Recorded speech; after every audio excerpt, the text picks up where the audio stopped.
नमस्कार दोस्तों। भगवान राम की कथा रामायण का शॉर्टहैंड में अनुवाद पहली बार इस चैनल पर किया जा रहा है। भगवान राम के बाल कांड का शॉर्टहैंड में अनुवाद का यह प्रथम एपिसोड है, जिसकी आउटलाइन आपके सामने है। तो चलिए इनको बनाते हैं। सरयू नदी, राजधानी अयोध्या, कौशल्या, कैकेयी, सुमित्रा, दशरथ, निसंतान, सूर्यवंश, उत्तराधिकारी, वशिष्ठ, कमेष्ट, यज्ञ, राम, भरत, लक्ष्मण, शत्रुघ्न, यशस्वी, राजकुमारों,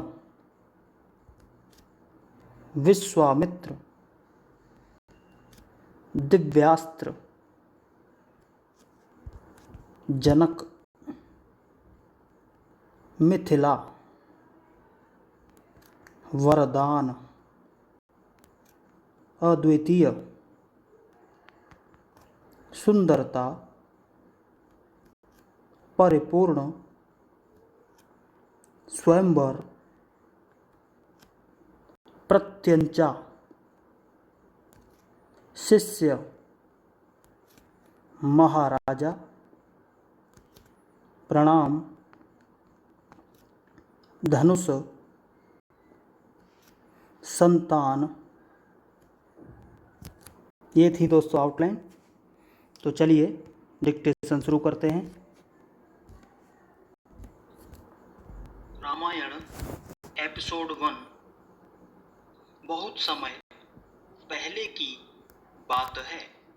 सरयू नदी के किनारे कौशला नामक राज्य था, जिसकी राजधानी अयोध्या थी। अयोध्या के राजा का नाम दशरथ था, जिनकी पत्नियां 3 थीं। उनके पत्नियों का नाम था कौशल्या, कैकेयी और सुमित्रा। राजा दशरथ बहुत समय तक निसंतान थे और वह अपने सूर्यवंश की वृद्धि के लिए अर्थात अपने उत्तराधिकारी के लिए बहुत चिंतित थे। इसलिए राजा दशरथ ने अपने कुल गुरु ऋषि वशिष्ठ की सलाह मानकर पुत्र कमेष्टि यज्ञ करवाया। उस यज्ञ के फलस्वरूप राजा दशरथ को 4 पुत्र प्राप्त हुए। उनकी पहली पत्नी कौशल्या से प्रभु श्री राम, कैकेयी से भरत और सुमित्रा से लक्ष्मण और शत्रुघ्न का जन्म हुआ। उनके 4 पुत्र दिव्य शक्तियों से परिपूर्ण और यशस्वी थे। उन चारों को राजकुमारों की तरह पाला गया और उनको शास्त्रों और युद्ध कला सिखाई गई। जब प्रभु श्री राम 16 वर्ष के हुए, तब एक बार ऋषि विश्वामित्र राजा दशरथ के पास आए और अपने यज्ञ में विघ्न उत्पन्न करने वाले राक्षसों के आतंक के बारे में राजा दशरथ को बताया और उनसे सहायता मांगी। ऋषि विश्वामित्र की बात सुनकर राजा दशरथ उनकी सहायता करने के लिए तैयार हो गए और अपने सैनिक उनके साथ भेजने का आदेश दिया। पर ऋषि विश्वामित्र ने इस कार्य के लिए राम और लक्ष्मण का चयन किया। राम और लक्ष्मण ऋषि विश्वामित्र के साथ उनके आश्रम जाते हैं और उनके यज्ञ में विघ्न डालने वाले राक्षसों का नाश कर देते हैं। इससे ऋषि विश्वामित्र प्रसन्न होकर राम और लक्ष्मण को अनेक दिव्यास्त्र प्रदान करते हैं, जिनसे आगे चलकर प्रभु श्री राम और लक्ष्मण अनेक दानवों का नाश करते हैं। दूसरी ओर जनक मिथिला प्रदेश के राजा थे और वह भी निसंतान थे और संतान प्राप्ति के लिए वह भी बहुत चिंतित थे। एक दिन उनको गहरे कुंड में एक बच्ची मिली। तब राजा जनक का खुशी का ठिकाना न रहा और राजा जनक उस बच्ची को भगवान का वरदान मानकर उसे अपने महल ले आए। राजा जनक ने उस बच्ची का नाम सीता रखा। राजा जनक अपनी पुत्री सीता को बहुत अधिक स्नेह करते थे। सीता धीरे धीरे बड़ी हुई और सुंदरता से तथा गुण से परिपूर्ण थी।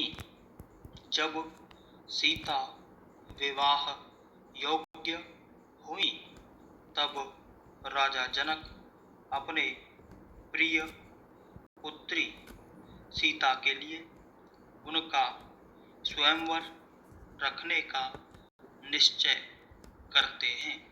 राजा जनक ने सीता के स्वयंवर में शिव धनुष को उठाने वाले और उसकी प्रत्यंचा चढ़ाने वाले से अपनी प्रिय पुत्री सीता से विवाह करने की शर्त रखी। सीता के गुण और सुंदरता की चर्चा पहले से ही चारों तरफ फैल चुकी थी, तो सीता के स्वयंवर की खबर सुनकर बड़े बड़े राजा सीता स्वयंवर में भाग लेने के लिए आने लगे। ऋषि विश्वामित्र भी राम और लक्ष्मण के साथ सीता स्वयंवर को देखने के लिए राजा जनक के नगर मिथिला पहुँचे। जब सीता से शादी करने की इच्छा लिए दूर दूर से राजा और महाराजा स्वयंवर में एकत्रित हुए तो स्वयंवर आरंभ हुआ। बहुत सारे राजाओं ने शिव धनुष को उठाने की कोशिश की, लेकिन कोई भी धनुष को हिला भी नहीं पा रहा था। उठाना तो बहुत दूर की बात है। यह सब देखकर राजा जनक चिंतित हो गए। तब ऋषि विश्वामित्र ने राजा जनक की चिंता दूर करते हुए अपने शिष्य राम को उठाने की अनुमति दी। राम अपने गुरु को प्रणाम कर उठे और उन्होंने उस धनुष को बड़ी सरलता से उठाकर जब उस पर प्रत्यंचा चढ़ाने लगे तो धनुष टूट गया। राजा दशरथ ने शर्त के अनुसार प्रभु श्री राम से सीता का विवाह करने का निश्चय किया और साथ ही अपनी अन्य पुत्रियों का विवाह भी राजा दशरथ के पुत्रों से करवाने का उन्होंने विचार किया। इस प्रकार एक साथ ही राम का विवाह और उनके भाइयों का विवाह राजा जनक की पुत्रियों से हो गया।